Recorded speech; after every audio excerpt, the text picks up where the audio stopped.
11 de la mañana, 6 minutos. Gracias a todos los que empiezan a llegar a esta hora, a este Facebook Live. Hoy estaré con una representante de la Cámara. Ella es la representante de la Cámara por el Centro Democrático, Jennifer Arias. Representante, buen día. Muy buenos días, un saludo muy especial a todos quienes nos están oyendo. En mi caso no he podido conectar la cámara, pero bueno, al menos me está funcionando el micrófono. Muchas gracias por la invitación y es para mí un gusto y un placer saludarlos. Representante, ¿cómo se sintió en la legislatura pasada? Bueno, yo creo que la legislatura pasada hay que dividirla en dos partes. La parte uno, que fue hasta diciembre, cuando terminamos ese primer pedazo del periodo legislativo, y la parte dos, que es cuando nos tocó todo este tema de la pandemia. Creo que ha sido todo un reto para todos los colombianos de diferentes puntos de vista. Y en el caso particular mío, bueno, fue este tiempo que llevamos pues de pandemia fue muy interesante. La verdad, la virtualidad tiene sus cosas positivas y entre ellas es que nos podemos conectar con mucha facilidad con muchas personas con las que es muy difícil contacto. Entonces, pues he trabajado mucho, he podido hacer muchas reuniones, he logrado articular mi trabajo muy bien desde la virtualidad y por supuesto con esta angustia permanente de la situación que está viviendo nuestro país. ¿Considera que esa virtualidad desde el Congreso ha servido?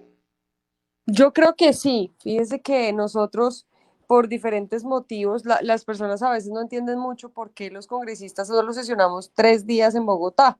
La razón es que muchos de los otros días, primero hay personas que tienen que esperar 2 o 3 días en Bogotá para poder tomar vuelos de regreso a sus lugares de origen. Lo segundo es porque también hacemos gestiones en los ministerios, gestiones para las regiones, y eso toma mucho tiempo porque tiene que uno ir, la reunión, esperar, los desplazamientos en Bogotá y demás. Entonces nosotros terminamos, digamos, como sesionando 3 días, 2 días generalmente que estamos en todos los temas de gestión en Bogotá y 2 días para región. Eso nos implica, obviamente, no poder estar mucho tiempo en región y no poder tener tanto contacto con la comunidad. En este tema de la pandemia hemos sesionado más días, de lunes a sábado, por lo menos en cámara, sesionamos casi que todo el tiempo que estuvimos en el Congreso, el periodo que terminó, pero como estamos en la región, también podemos hacer al paralelo que estamos en las sesiones, podemos estar atendiendo temas de la región, estar en permanente contacto con la ciudadanía. Y adicionalmente a eso, la virtualidad nos ha permitido hacer reuniones con personas que era muy difícil hacerlo en cualquier momento.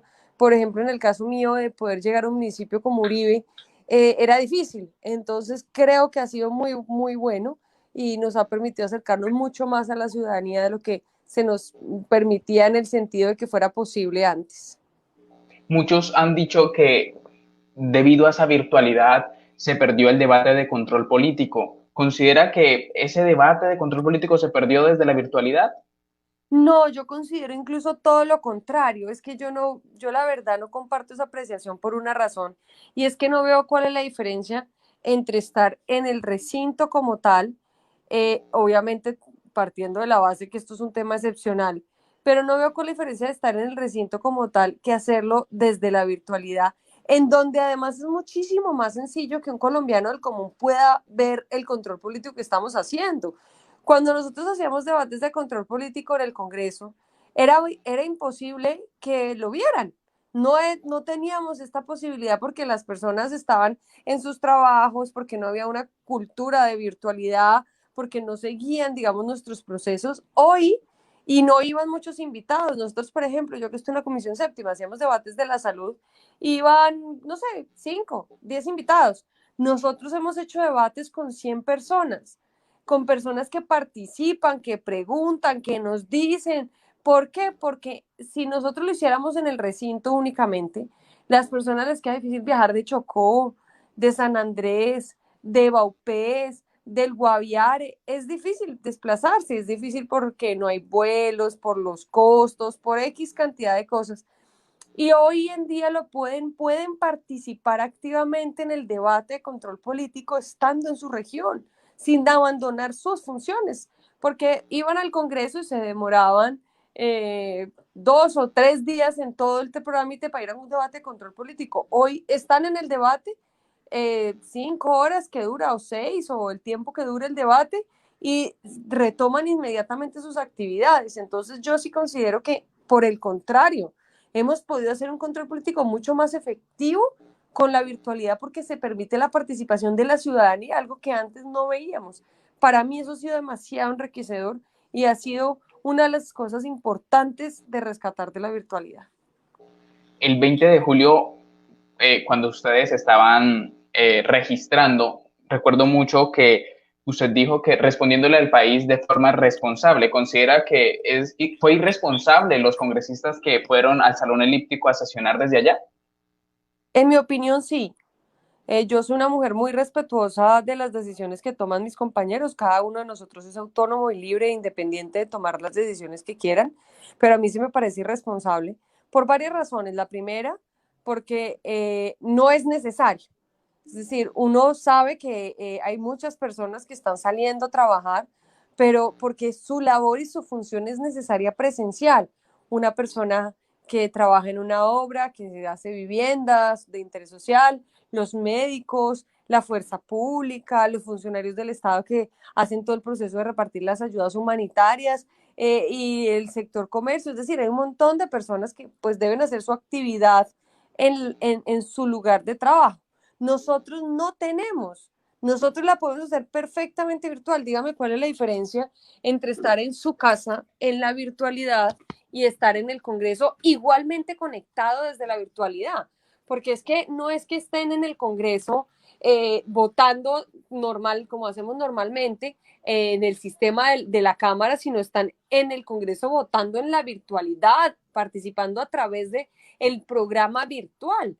¿Qué sentido tiene ir? ¿Y por qué arriesgar a los ciudadanos que los acompañan? Porque al fin y al cabo, yo digo, no, pero es que si me enfermo yo, pues estoy yo sola y yo asumo las consecuencias de yo enfermarme. Bueno, listo. O sea, está bien, usted asuma las consecuencias. Es irresponsable porque nosotros necesitamos es que hayan menos enfermos para que se ocupen menos el sistema de salud, para que eso afecte menos nuestro país. Pero bueno, digamos que cada quien asume la responsabilidad de su posibilidad de contagio. ¿Y qué pasa con los conductores? ¿Y qué pasa con las personas de seguridad? ¿Y qué pasa con las señoras que hacen el aseo, que llevan el tinto? ¿Y qué pasa con esas personas, por ejemplo, que les llevan el almuerzo? A los conductores no los dejan entrar, les toca quedarse entre los carros porque no pueden entrar. ¿Representante, me escucha?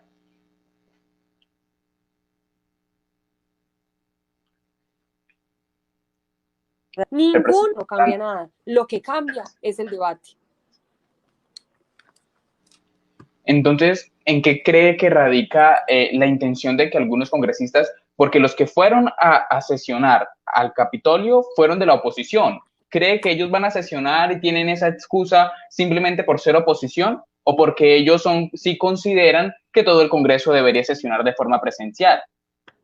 Yo le voy a contar una historia que tal vez no fue tan evidente terminando la legislatura pasada.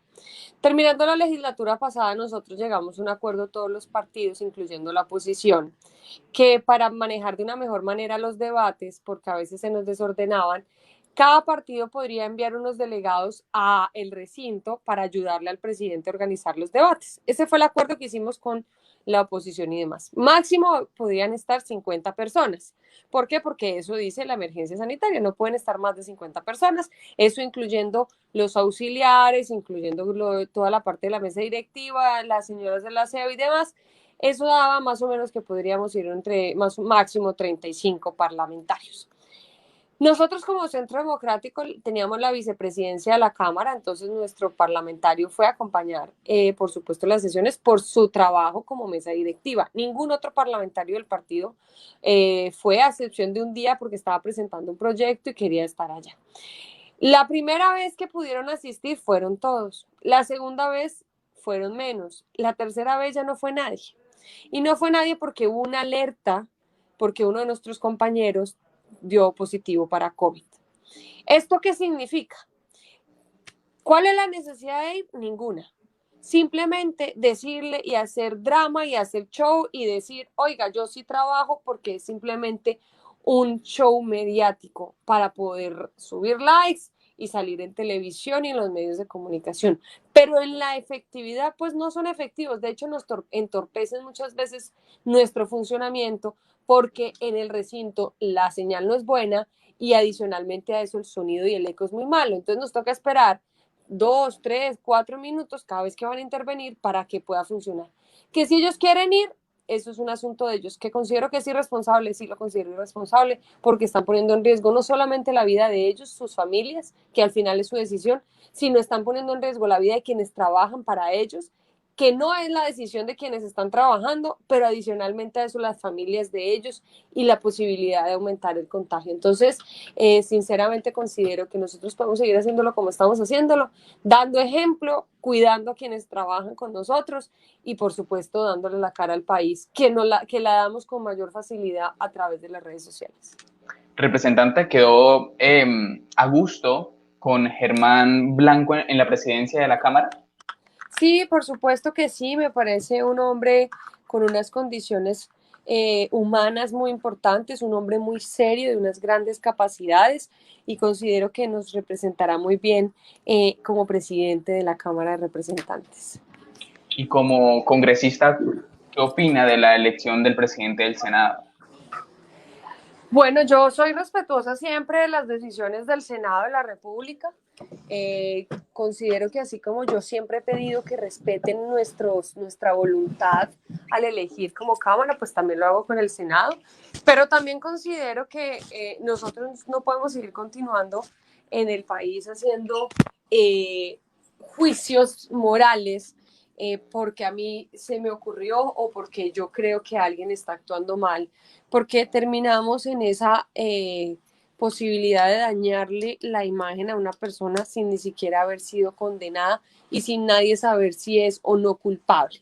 Yo he luchado mucho contra eso, nunca me verán haciendo un juicio de valor por algo o diciendo este es malo porque parece que porque me parece que nosotros no podemos simplemente declarar culpables a las personas. Desde ese punto de vista, considero que la elección del doctor Char fue una elección, pues además de legítima, apoyada por una mayoría muy importante y me parece Fueron que más de nosotros 70 senadores. así es, fue pues más del 70% pues del Senado de la República y de nuevo les digo, yo he sido víctima de la criminalización sin ninguna prueba y a mí no me parece que nosotros podamos seguir actuando así en el país. Cuando vayamos a acusar a alguien sea porque ya sea condenado. No podemos seguir diciendo usted no puede estar ahí porque simplemente usted tiene una investigación, porque es que una investigación no lo hace uno culpable. Representante, ¿y qué opinión le merece la designación o la elección de Sandra Ramírez como segunda vicepresidenta del Senado? Bueno, pues para nosotros eso es un tema de alta complejidad. Yo en lo personal considero que nosotros respetamos y debemos respetar el estatuto de la oposición y el estatuto de la oposición es el que le da la posibilidad a ella de estar en la mesa directiva. Nosotros no podemos oponernos porque pues no podemos violar el estatuto, por supuesto, o sea, hay que ser cumplidores de la ley. Sin embargo, creo que uno no puede salir siendo vicepresidenta, segunda vicepresidenta del Senado de la República, a engañar a los colombianos. A engañar a los colombianos diciendo que las FARC no reclutaron, engañar a los colombianos diciendo que las FARC no violaron niños, engañar a los colombianos diciendo que las FARC no secuestraron. Eso es absurdo y eso sí me parece un absurdo que un senador de la República, que bien, ok, representa al partido de las FARC, pero es senador antes que cualquier otra cosa, segunda vicepresidenta de la Cámara, diga una mentira y engañe de esa manera a los colombianos. Me parece todo absurdo, me parece un hecho lamentable y considero que uno no puede utilizar la vicepresidencia del Senado para intentar limpiar la imagen de algunos que no tienen forma de limpiar su imagen porque le hicieron demasiado daño a los niños de nuestro país. Incluso ayer se conoció que la JEP llamó a 14 ex jefes de las FARC por en el caso 07 por reclutamiento de menores. Y salió también en estos días el señor Timochenko a decir que ellos no habían reclutado. Yo le pregunto, representante, ¿considera que las FARC está comprometida con la paz del país, con el proceso que se firmó entre el gobierno de Juan Manuel Santos y ellos? Bueno, nosotros fuimos opositores al acuerdo de paz, no por no querer la paz como intentaron venderlo y decirlo, sino simplemente porque no estábamos de acuerdo en la forma en que se estaba estableciendo, sobre todo por el tema de justicia. Yo, primero hay que decir que Timochenko es muy descarado. Perdóneme la expresión, pero es un descaro decir que las FARC no secuestraron niños, no los reclutaron. Yo soy de un departamento donde uno veía, y me acuerdo un caso muy, muy grave de un El Meta, niño, ¿verdad? sí, del Meta, que fue herido en un municipio acá cercano que se llama Guayabetal, en un bombardeo. El niño tenía 10 años, estaban no en un bombardeo, sino en un combate. Él estaba en el combate con las FARC, fue herido, y las FARC no permitieron que entraran a sacarlo para atenderlo, y el niño se murió. Tenía 10 años. Eso no es nada distinto a reclutamiento forzado, secuestro y todo lo que usted le quiera decir. Es absurdo pensar, y no es algo que nos contaron, hay imágenes de esto. No, es absurdo, absolutamente absurdo. Usted, si usted ve, la FARC tenía un estatuto de las FARC, y en ese estatuto dice que hay que reclutar menores y que eso es algo normal. Entonces el cuentico de que no reclutaron es un cuento falso.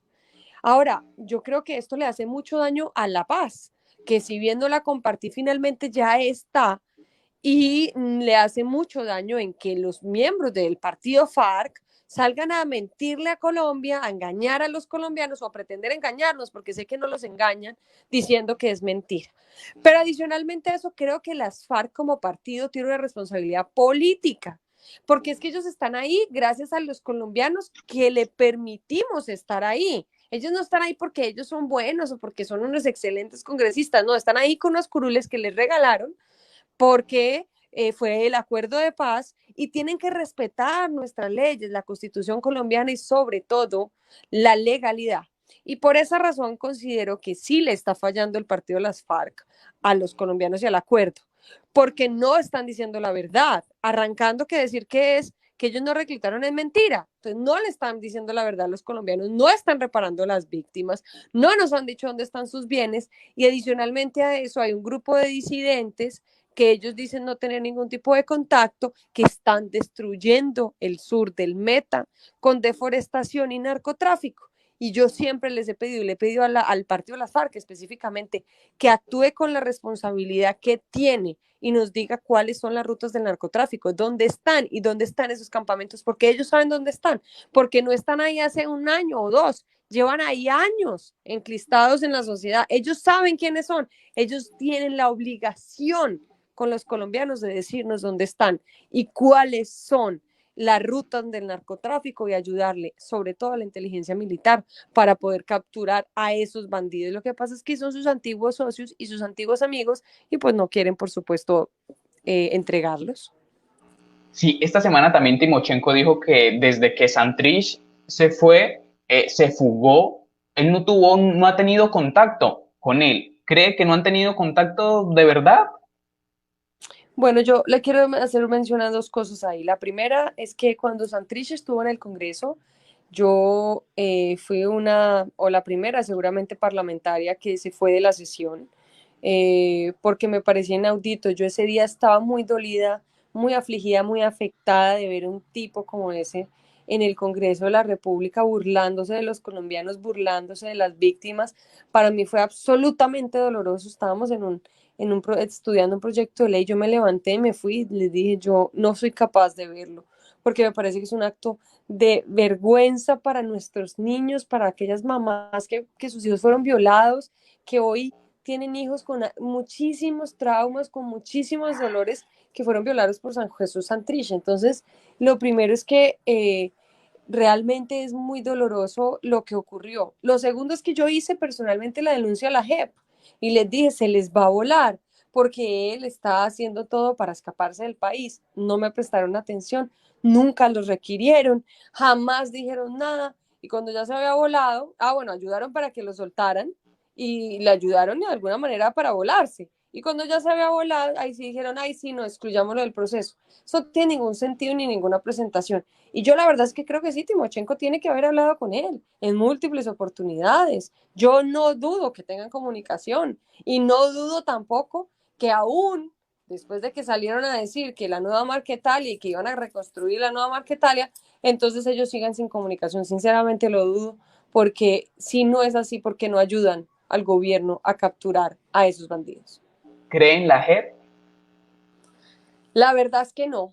Yo, cuando estábamos en el plebiscito, votando por el sí o por el no, yo, muchas personas me decían que por qué no. Yo les decía, mire, yo acepto que no paguen penas, acepto que vayan al Congreso, pero darles un tribunal especial elegido por ellos para que los juzgue y los investigue, me parece que eso es un acto absolutamente irrisorio. Para mí la JEP siempre fue el principal problema del acuerdo, siempre, porque considero que uno no puede ser juez y parte. Si yo me voy a juzgar a mí misma, pues yo voy a decir que yo soy buena y que no hice nada malo. Entonces eso no tiene ningún sentido. Ah, no, que es que no lo eligen las FARC, sí lo eligen las FARC. Está establecido y la forma en que se elige la JEP es una forma en donde van a quedar los amigos de las FARC. Eso no hay ninguna duda. Y si usted coge todos los magistrados de la JEP y busca en sus redes sociales, en sus cosas públicas, lo que han dicho al respecto de las FARC y del acuerdo, es evidente que estaba armado para que a ellos nadie los tocara. Ahora, por supuesto, una vez que se vuela Santrich, el Paisa, Iván Márquez, que empieza a haber tanto problema y demás, tanta queja a las víctimas. ¿Usted cuándo ha visto una víctima que uno diga gracias a la JEP, aquel o aquella fue resarcido, fue reparado, se le dijo la verdad, le dijeron dónde están sus familiares? Nunca. ¿Por qué? Porque simplemente no les interesa. Esa es mi opinión de la JEP. Ojalá que la JEP entendiera que lo prioritario acá son las víctimas y no los guerrilleros, las víctimas y no los paramilitares, las víctimas y no aquellos que violentaron los derechos de los colombianos. En mi caso particular, por ejemplo, mi tío fue secuestrado por las FARC hace ya 28 años. A hoy nunca supimos dónde estaba, no sabemos. En algún momento supimos que lo habían secuestrado, lo habían torturado, lo habían asesinado y lo habían eh, cortado en pedacitos y lo habían tirado a un río. Y por más que uno ya, digamos, vive con eso y asume que esa es la realidad, pues uno siempre tiene allá en un huequito de su corazón la esperanza que alguien le diga qué pasó, que simplemente es saber la verdad. Obviamente hay personas que no lo entienden porque simplemente no lo han vivido. Quienes lo hemos vivido sabemos que todos quisiéramos saber qué pasó con nuestros familiares, así en el fondo sepamos igual que ya están muertos. Pero en el caso del plebiscito, representante Bojayá, que fue una de las regiones que más vivió la guerra con las FARC, votó sí al plebiscito. Sí, yo respeto eso. Muchas personas que fueron víctimas de las FARC apoyaron el plebiscito pensando que esta era una salida negociada a un conflicto al que fueron víctimas. Y yo eso lo respeto. Varios de mis compañeros del Congreso de la República han sido víctimas de las FARC y simplemente acompañaron el proceso porque consideraban que era lo correcto. Yo eso lo respeto y no pretendo que nadie piense parecido o igual a mí, pero eso no significa que para mí eso en ese momento no fuera un riesgo. Y está claro, por eso se voló Santrich, por eso se voló Iván Márquez, por eso se voló el Paisa, que la JEP no estaba funcionando de la manera apropiada. Si ellos no los hubieran dejado salir, si no hubieran obligado a que los soltaran, pues no se hubieran volado, estarían todavía presos. Y hoy no estarían en Venezuela delinquiendo y en esta guerra que tienen además con Gentil Duarte en el sur del Meta, que ha generado un conflicto social enorme. Y además, otra vez desplazamientos, otra vez extorsión, otra vez amenazas a los campesinos y a las comunidades. Entonces, pues, yo respeto a quienes apoyaron el proceso y cada quien tiene derecho a asumir su duelo o asumir su dolor de una manera distinta. En mi caso no lo hice de manera personal, simplemente consideraba que si nosotros permitíamos una justicia especial íbamos a tener una gran injusticia y eso va a generar de alguna forma mucho más dolor para los colombianos. Y la justicia no es meterlos presos, porque la gente cree que es que todos queremos que los metan presos. La justicia no es meterlos presos. La justicia es que digan la verdad y que asuman con responsabilidad lo que hicieron y le digan lo hicimos y lo lamentamos y los vamos a reparar. Hoy no he escuchado eso. ¿Considera que en algún momento los senadores que hoy están, los senadores de las FARC, se escaparían también como lo hizo Santrich? Por ejemplo, la senadora Victoria Sandino, el senador Carlos Lozada, la misma senadora Sandra Ramírez, ¿considera que en algún momento podrían seguir los pasos de Santrich? Bueno, no puedo decir que sí, realmente no creo, no lo creo posible. Los compañeros míos, por ejemplo, de la plenaria y de la comisión de las FARC, han mostrado un interés por ayudar a construir, aunque obviamente estamos siempre lejos de las ideologías. Solamente les he criticado, entre otras muchas cosas, que no hayan dicho la verdad, que no hayan reparado, que no hayan ayudado a ese proceso y sobre todo que no nos digan cuáles son las rutas del narcotráfico, porque ellos lo saben. Hoy no veo como un riesgo que se vayan a ir, pero sí considero que deberíamos impulsar mucho más fuerte que ayuden a la inteligencia militar para acabar las rutas del narcotráfico y capturar las disidencias que quedan todavía de las FARC. No hay una razón para pensar que tienen alguna intención de irse del Congreso. Sí, en mi caso también los he visto, a los senadores de las FARC los he visto también comprometidos de cierta manera con el proceso de paz. Yo quiero que pasemos a un tema fresquito, representante, y es a la decisión que tomó en estos días la Corte Constitucional de tumbar un decreto que permitía subsidiar los servicios públicos. La Corte argumenta que lo tumbó por la falta de de firma de dos ministros, de la ministra de Ciencia y Tecnología y del ministro de Salud.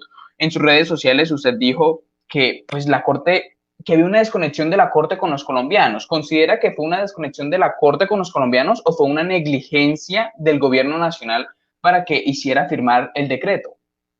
Bueno, yo no quisiera de pronto esperar un poco la versión del gobierno para poder decir algo respecto al tema del gobierno como tal.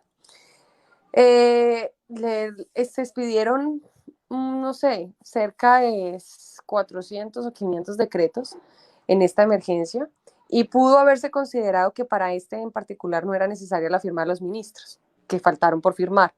La firma de los ministros era el ministro de Salud y la ministra de Ciencia y Tecnología. Bueno, las ministras de Ciencia y la ministra de las Tecnologías. Nosotros vemos acá que esto va destinado a servicios públicos. Los ministerios encargados del tema de servicios públicos es el Ministerio de Energía, el Ministerio de Vivienda, por supuesto el presidente, el Ministerio de Interior, que siempre debe firmar los decretos, y no se consideró tal vez la posibilidad o la necesidad de la firma por parte del Ministerio de Salud o por parte del Ministerio de las Tecnologías y de Ciencia. Sin embargo, pues esperaríamos esperar si el gobierno dice algo al respecto, pero también considero que era algo subsanable, es decir, si faltaron unas firmas que consideraba la Corte eran necesarias, podría haber preguntado por qué no están las firmas, antes de salir a decir es inexequible, no vale y toca tumbarlo, y entonces no podemos seguir ayudando a los colombianos. Creo que la Corte no pensó en el daño tan grande que le estaba haciendo a millones de colombianos vulnerables. Usted no sabe cuánto le ayuda a un colombiano de estrato 1, 2 o 3 el que le ayuden a financiar el pago de su recibo del agua. ¿Qué va a pasar? Pues que van a dejar de pagar. Si a usted le vale 60.000, pero le están subsidiando la mitad y tiene que pagar solamente 30.000, es más fácil conseguir los 30.000 que los 60.000. Y entonces cuando no tenga los 30.000, ¿qué van a decir? No tengo forma de pagar. Y lo que vamos a hacer es agrandar el problema, agrandar la cartera de todas las entidades públicas que prestan estos servicios y adicional vamos a empezar a tener, cuando se terminen los decretos que impiden el corte de los servicios públicos, un montón de ciudadanos que no tengan, por ejemplo, un servicio básico para la pandemia como el agua. Entonces yo creo que pudo haber sido un error del gobierno, por supuesto. Habrá que esperar a ver qué dice el gobierno, pero me parece que la Corte debió haber modulado su fallo y haber dicho, venga, faltó esto, explíqueme por qué, revisamos las razones y de ahí podamos dar un fallo definitivo. Hace unos días, incluso creo que fue ayer, usted estaba en un Facebook Live, creo que fue un Facebook Live, hablando sobre la democracia que estaría amenazada. ¿Considera que la democracia está amenazada? Nosotros estuvimos en un Facebook Live sobre Venezuela con dos jóvenes muy valientes, John Goicoechea y Loren Saleh, que representan la lucha por la democracia en Venezuela. Yo considero que la democracia en Colombia ha sido fuerte a pesar de las miles de problemas que tenemos y ha sido fuerte, pero sí creo que hay un discurso populista, un discurso que ha llevado a nuestros jóvenes a pensar que es necesario cambiar el sistema para poder obtener unos beneficios que realmente es imposible sostener en un país que no es rico como el de Colombia, que es un país con unas brechas sociales enormes que no se pueden simplemente subsanar diciendo vamos a hacer más subsidios para darle a todas las personas, porque eso es una cultura que empieza como empezó Venezuela.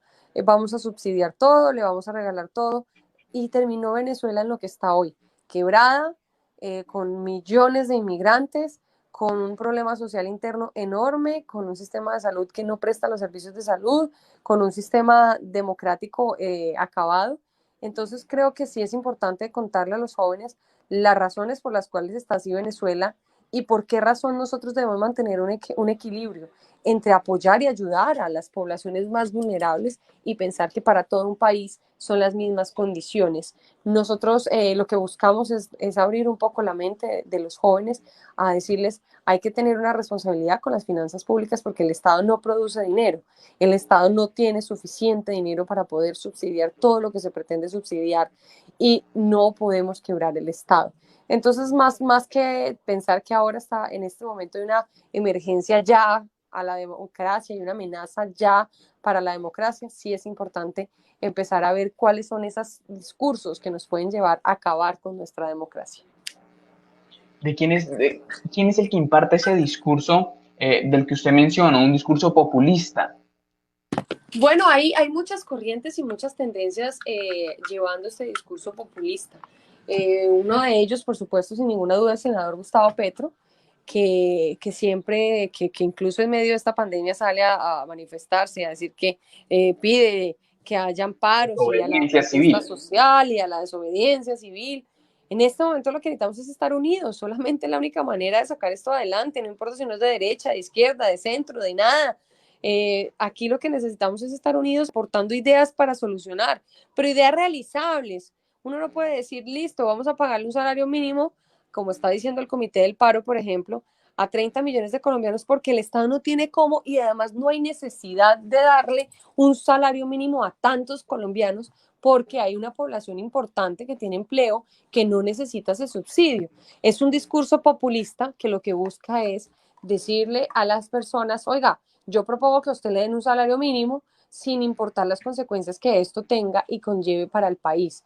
Entonces yo sí creo que hay un discurso populista, el ataque, por ejemplo, sistemático a las fuerzas militares, que si usted se fija, entonces hay un grupo de personas al interior de las fuerzas que cometen delitos atroces y que ojalá la cadena perpetua ya pudiera funcionar, por ejemplo, para esos militares que violaron a la niña indígena. Esto es algo que es lamentable, pero además reprochable y que tiene que caerles todo el peso de la ley. Pero uno no puede decir que todo el ejército es igual porque los soldados dan la vida por nosotros, porque los soldados son los que están hoy en la calle, lloviendo, con frío, sin comida, al sol, arriesgando también su salud por esta pandemia, protegiendo a los colombianos. Y eso es un discurso sistemático que lo que busca es acabar la institucionalidad. Y esa acabar la institucionalidad es la que nos va a llevar poco a poco a acabar la democracia. Entonces sí creo que ese discurso en contra de la institucionalidad como tal es negativo, pero además es populista e irresponsable. Yo le daba un ejemplo a una persona y le decía, mire, la gobernación X de cualquier departamento, el gobernador comete un acto de corrupción. ¿Qué hacemos? ¿Decir que todos los funcionarios de la gobernación son corruptos? ¿Decir que la gobernación hay que acabarla? ¿O decir hay que caerle al que cometió el acto de corrupción? Al que hay que caerle es al que le cometió el acto de corrupción, no puede ser la generalidad de la institucionalidad. Y en ese sentido, yo considero que sí hay un camino sistemático con la intención de dañar la institucionalidad para debilitar la democracia en nuestro país. Antes de pasar mencionar algunas de sus proposiciones para este nuevo periodo legislativo, quiero preguntarle por dos temas. Eh, esta semana se conoció que el Consejo Nacional Electoral le abrió una investigación al senador Gustavo Petro por presuntas irregularidades en la financiación de su campaña. Él habla que fueron 360,000 pesos que donaron eh, personas contratadas por el Estado. Él dice que es un perseguido político porque el Consejo Nacional Electoral no ha querido investigar lo que se denominó como la ñeñe política. ¿Considera que es un perseguido político por el Consejo Nacional Electoral?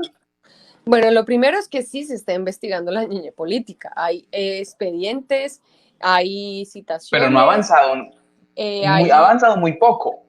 Lo que pasa es que yo no conozco la profundidad de los avances. De pronto ellos la conozcan porque tengan algunos amigos que les cuenten internamente qué es lo que pasa. Yo personalmente no lo conozco, porque es que también tienen que entender que hay investigaciones que necesitan reserva para que no vayan a afectar la investigación. Entonces yo no puedo decir si ha avanzado o no. Yo sé que se citaron unas personas que se han hecho ya unas imputaciones, que se han hecho ya unas investigaciones y que el proceso tiene que avanzar. Y como se lo decía al principio, yo no puedo juzgar a nadie ni prejuzgar a nadie, así sea Gustavo Petro. Tendrá que decirle al Consejo Electoral qué fue lo que pasó, que explique eso y que nos digan sí o no. No hay ninguna persecución. Entonces, cuando se investiga a los contrarios de ellos, está bien. Pero si es a ellos, ahí sí hay una persecución. Eso no tiene ningún sentido. Acá todos estamos con nosotros, los públicos, los que tenemos vida pública, estamos siempre al acecho.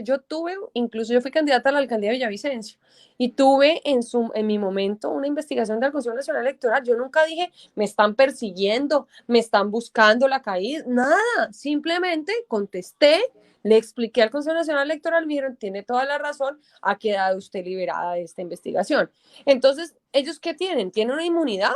¿Hay una inmunidad para ellos de no poderlos investigar? Entonces nosotros tenemos que salir a decir, no pueden investigar a Álvaro Uribe. Álvaro Uribe sale y dice, yo les doy todo lo que necesiten para que me investiguen, investiguenme, bien puedan. Claro, nosotros a veces decimos, pero es que hay unas cosas que son absurdas. Claro, pero entonces el senador Gustavo Petro dice, como eran solo 300,000 pesos, no debían haberme investigado.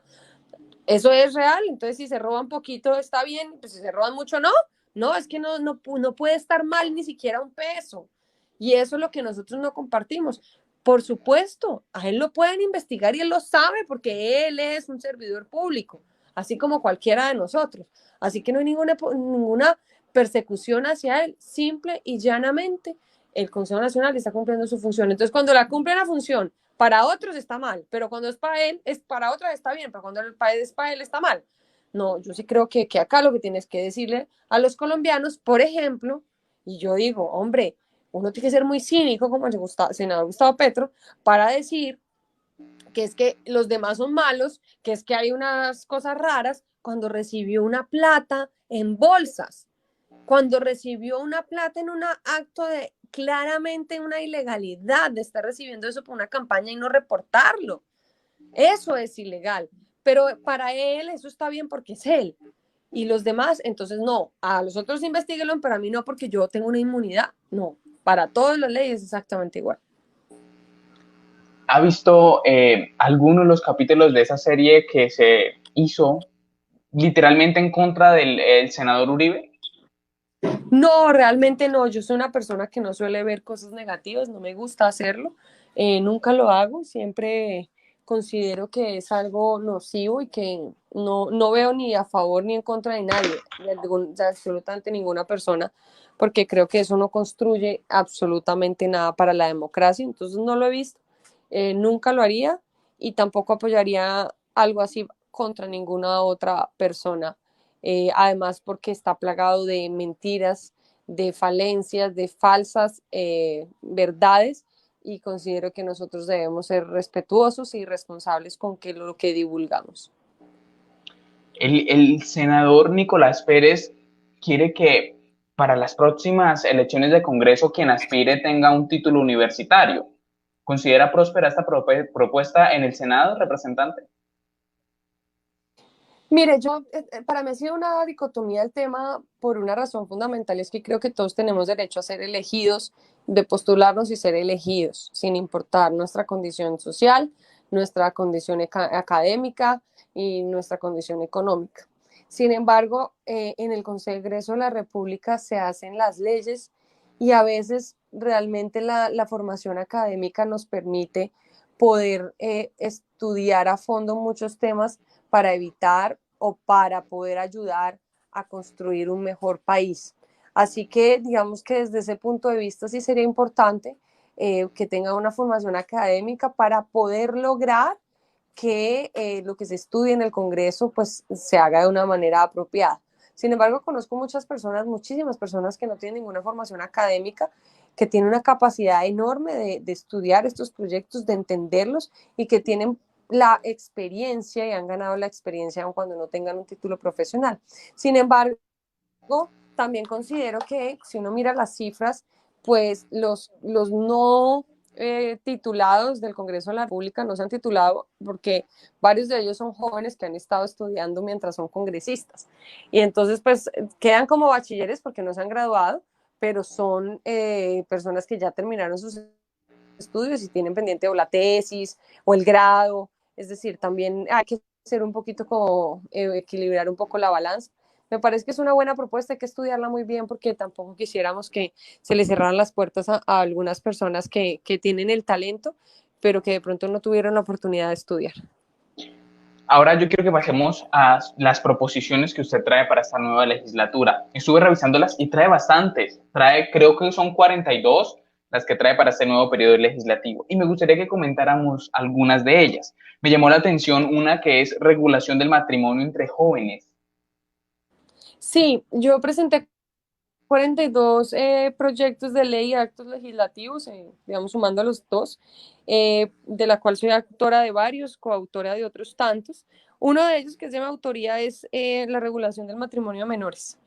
¿Qué es lo que pasa? Yo soy una convencida que una persona menor de 18 años, y le voy a poner un ejemplo, si una persona menor de 18 años no puede votar, no puede consumir alcohol, no puede hacer muchísimas cosas, no puede ir a una discoteca, porque es menor de 18 años y tal vez no tiene todavía desarrollada la madurez necesaria para poder asumir con responsabilidad estos compromisos, ¿por qué sí se puede casar? Es la pregunta. Es decir, ¿cuál es la diferencia? El acto del matrimonio es de mayor responsabilidad porque usted está formando un hogar, porque usted está formando una familia y porque eso para la sociedad es clave. La familia es la base fundamental de la sociedad, aunque desafortunadamente se haya perdido esa noción al interior de nuestra sociedad. Entonces mi proyecto de ley no busca impedir el matrimonio porque es inconstitucional, lo intenté hacer así, pero realmente intenté y no lo logré porque siempre tenía la respuesta de inconstitucionalidad. Entonces lo que hice fue hacer una regulación, es decir, ponerle algunos requisitos a los menores de edad para poderse casar. Me ¿Cuáles son esos decían, requisitos? básicamente, además del permiso de sus padres, que hoy ya está establecido, lo que busca es que se haga por parte de entidades competentes un estudio psicológico, un perfil psicológico que se habilite la posibilidad de poder casarse de esa persona. Así como cuando usted se va a casar por la iglesia le hace a usted un curso de 6 meses y le hace un montón y una serie de, yo no soy casada, pero me han contado, una serie de procesos para hacer entender a quien se va a casar que sí está cometiendo, o que sí está haciendo algo a conciencia, entendiendo la responsabilidad que asume y que es para toda la vida. Ojalá los matrimonios fueran como antes, para toda la vida. Hoy se casan, se divorcian, se casan, se divorcian y eso está dañando nuestra sociedad. El matrimonio y la familia son claves para la sociedad. La razón incluso por la cual yo no me he casado es precisamente entendiendo que necesitamos casarnos cuando ya estemos seguros, pero sobre todo cuando vaya a ser para siempre. Que uno se puede divorciar por qué razones, sí, pero tratemos de evitar eso porque necesitamos es una sociedad consolidada sobre la base de la familia. En ese sentido, lo que busca el proyecto es que a los niños, que sean niños, porque cuando uno es menor de edad todavía es niño, se va a casar, se le haga un estudio psicológico, que se le haga un acompañamiento y sobre todo podamos identificar que ese matrimonio, y viene la segunda parte de mi proyecto, no se ha arreglado. ¿Qué significa esto? Hoy hay muchas culturas en nuestro país aún que hacen intercambios con las niñas, que le dicen yo le entrego a la niña, se casa con ella y usted me da X cosa, la dote, como la llaman. Eso es muy común hoy y yo realmente considero que eso violenta desde todos los puntos de vista la libertad de las mujeres, es una forma de violencia también contra las mujeres y considero que esto es un camino importante para poderlo hacer. Me han dicho, pero se pueden ir a vivir en unión libre. Sí, es cierto, se pueden ir a vivir en unión libre, pero esto también implica que si algún día necesitan poder legalizar su unión libre, pues también tienen que hacer todo este procedimiento. Considero que es fundamental el proyecto en esos dos aspectos. Otro de sus proyectos es la reglamentación de la participación política de los servidores públicos. Y yo quiero preguntarle puntualmente, ¿esto pretende que las fuerzas militares puedan votar? No, de hecho están excluidas en el proyecto de ley. Yo considero que las fuerzas militares deben mantener su única, digamos, función, que es la seguridad nacional, ya sea ciudadana o ya sea en nuestra seguridad en las zonas no urbanas, pero considero que deben estar exclusivamente reglamentadas para eso. Entonces están excluidas de este proyecto de ley, al igual que los entes de control que están excluidos del proyecto de ley. Eliminación de las contralorías territoriales. Bueno, mire, nosotros el año pasado aprobamos un acto legislativo que lo que busca es cambiarle algunas funciones y darle otras funciones a la Contraloría General. ¿Qué es lo que está ocurriendo? La Contraloría General no podía hacer control previo. Es decir, las personas decían, oiga, se van a robar esta plata y la Contraloría decía, uy, sí, de pronto se la roban, pero no podía hacer nada. Estaba limitado a que tenía que ser control posterior. Entonces, ese es un avance muy importante que hicimos con la Contraloría General y el acto y la ley que fue aprobada. Y lo que consideramos es que no es necesario tener contralorías regionales habiendo fortalecido como lo hicimos la Contraloría General. Este proyecto lo que busca es que se eliminen las municipales, las departamentales, que son elegidas además por el Consejo y por la Asamblea, y en muchos casos se convierte netamente en una negociación, en una presión política por parte de los concejales y de los diputados al alcalde o al gobernador de turno, para que pase a ser mediante un concurso, una convocatoria pública, parte de la Contraloría General y sea la Contraloría General con la función pública quien determine cuáles son los contralores que van a estar en las regiones. No es que no vaya a haber contraloría en las regiones, simplemente se elimina la figura departamental municipal y se recoge lo que hoy está como delegados de la Contraloría en una Contraloría regional que tenga unas funciones específicas. Es una reorganización. Por supuesto, lo que va a hacer es reducir también el gasto del Estado, y ese mismo proyecto propone la eliminación de la Auditoría General de la Nación y la Contaduría General. ¿Por qué? Porque estos dos procesos los ha asumido la Contraloría General y entonces consideramos que se están de alguna manera repitiendo funciones, y esto nos ayuda también a reducir el Estado y el costo que tiene el Estado para el país. Grabar el salario de los congresistas en un 10%. Sí, nosotros le pedimos al presidente de la República cuando arrancó la pandemia que se nos grabaran los sueldos. Ahora tenemos un impuesto, digamos, durante el tiempo que dure la pandemia del 20%, que son aproximadamente 7 millones mensuales, porque pues consideramos que era necesario grabar el sueldo, sobre todo de los altos funcionarios del Estado.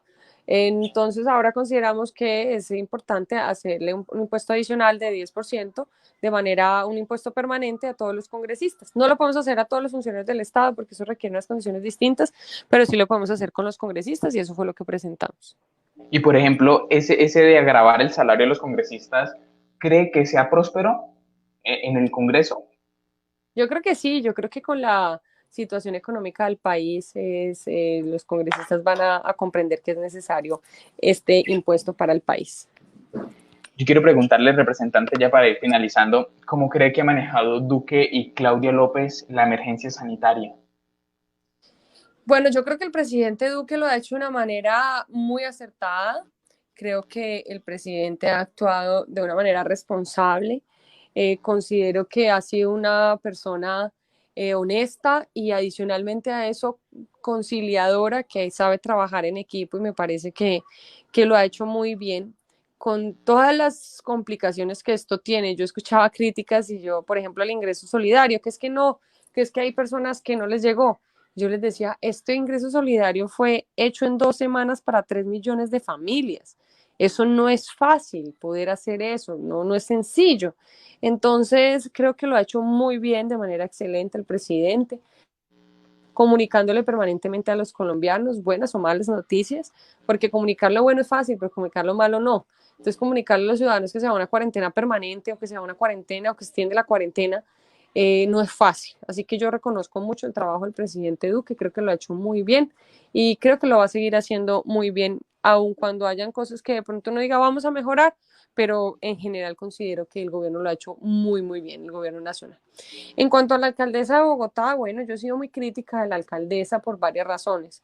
La primera es que quien lleva y quien debe liderar lo que ocurre en el país es el presidente de la República y su gabinete.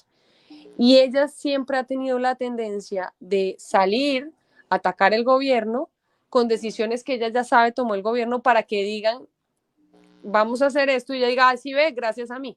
Me parece que eso no construye, le voy a poner un ejemplo. Ella salió y dijo, voy a cerrar Bogotá si no me dan 140 ventiladores.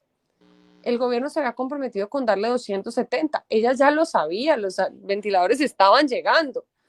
Entonces simplemente lo hace por decir gracias a mí fue que dieron los ventiladores cuando era una decisión ya tomada por el gobierno. Eso no construye, eso destruye. Y eso simplemente es para ella, para su show mediático y para ella poder sacar pecho de algo que no hizo ella. Ahora, el presidente tiene una nobleza grande y no está en una competencia. Si ella lo quiere decir, lo dice. Él nunca responde a esos ataques, pero en mi opinión personal, eso no ayuda a Bogotá. No ayuda tanto que Bogotá mire la situación en la que está. ¿Por qué? Porque lo que vemos es una alcaldesa con una intención muy grande de hacer show mediático, pero con falta de autoridad. Cuando uno va a Bogotá, yo no voy a Bogotá nunca, en realidad casi nunca voy desde que empezó la pandemia, pero cuando uno ve las imágenes de Bogotá, cuando uno habla con las personas que viven en Bogotá, no hay autoridad.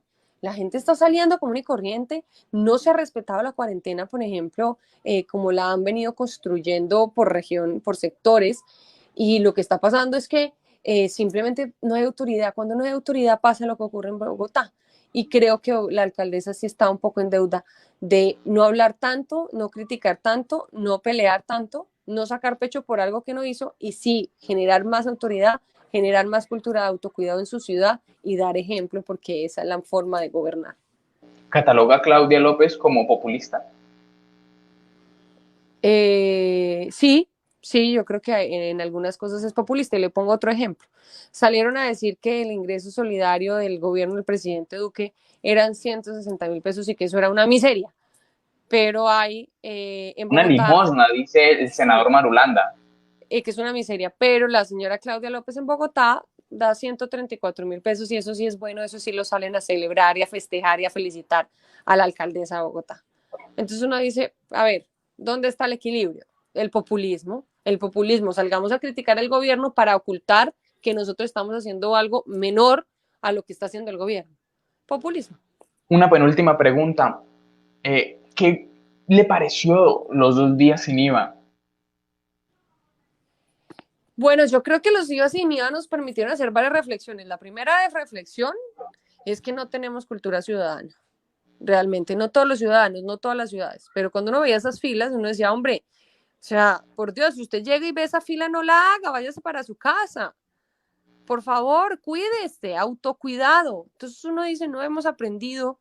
Entonces me dicen, ay, ¿por qué en Europa unas cosas y aquí no? Bueno, porque allá la cultura es distinta a la nuestra, desafortunadamente. Entonces nos permitió reflexionar en eso. Nos permitió reflexionar en que podemos mover la economía con este tipo de propuestas y que eran importantes para reactivar el comercio. También aprendimos que era importante mover la fecha, porque seguramente ahí se reactivó y eso permitió como que darle un impulso a la comercio, pero seguramente la crisis va a ir aumentando a medida que pasen los meses y más adelante en diciembre pues digamos que nos puede terminar como siendo un problema. Entonces creo que la fecha y la nueva fecha y la corrida del IVA puede funcionar muy bien para en su momento volverle a dar un impulso al comercio. Y última pregunta, representante. ¿A quién le tiraría usted la pelota para la presidencia de la República en el 2022? ¿Quién cree que será ese candidato que llegará a la presidencia de la República? No, la verdad creo que en este momento es muy apresurado de pronto dar una respuesta a esa pregunta. Considero que hay que permitir que avance un poco más el tema de la pandemia, que es lo que nos tiene concentrados en este momento, para poder ver quiénes están en el partidor, porque finalmente tampoco sabemos quiénes están en el partidor. Pero lo que sí espero es que la persona que sea candidato, los que sean candidatos, no tengan ese discurso populista que lo que busca es engañar a la ciudadanía y llevarnos a un estado de conmoción, un estado en el que terminemos como ciudadanos en una situación muy complicada. Entonces, esa es mi apreciación, una persona que permita unir, un responsable, y esta palabra a mí me parece clave para un líder, la responsabilidad sobre todo, porque a veces hay que tomar unas decisiones responsables a pesar de que no son populares. Y ese es el mandatario que necesitamos, no el que diga y diga y diga cosas que suenan maravillosas, pero que en la realidad es una irresponsabilidad con el país. Entonces, sin nombres, pero esa es la persona que creo que debe representarnos. Representante, quiero hacer una última dinámica de 30 segundos. Yo le doy un nombre, una ciudad, un lugar o un hecho y usted me lo define en una o dos palabras. ¿Listo? Bueno, Colombia, maravillosa, Gustavo Petro, mentiroso, Claudia López, populista, Cámara de Representantes, la representación del país. Departamento del Meta, Ay, lo mejor, Álvaro Uribe Vélez, el mejor presidente de la historia. Iván Duque, Iván Duque es un gran, gran líder que le tocó una situación muy, muy difícil. Juan Manuel Santos, Un engaño, Centro Democrático, el mejor partido. Francisco Barbosa, Un gran fiscal. FARC. Pero es que esa tiene un problema y es que no sé si es el partido o las disidencias. Hablemos del partido. Están en deuda con los colombianos. Odebrecht. Una vergüenza. Y por último, Jennifer Arias. Trabajadora. Es lo que hago, trabajar mucho. Representante Jennifer, muchas gracias por haber accedido a hablar conmigo y con todas las personas que se conectaron. Gracias por acceder a esta entrevista. Muchas gracias, representante. Bueno, no, agradecerte por este espacio, ha sido muy bonito, muy importante y sobre todo que me gusta también poder trabajar, escuchar y poder conversar sobre todo con personas jóvenes que están al servicio del país desde todas las ópticas posibles. Así que muchísimas gracias por la invitación. Un abrazo especial para ti, para todos los oyentes, los que nos estaban viendo. No se les olvide que estamos empezando el pico más alto seguramente de la pandemia y es fundamental cuidarnos, usar el tapabocas si vamos a salir y quedarnos en casa si es posible y si no es necesario.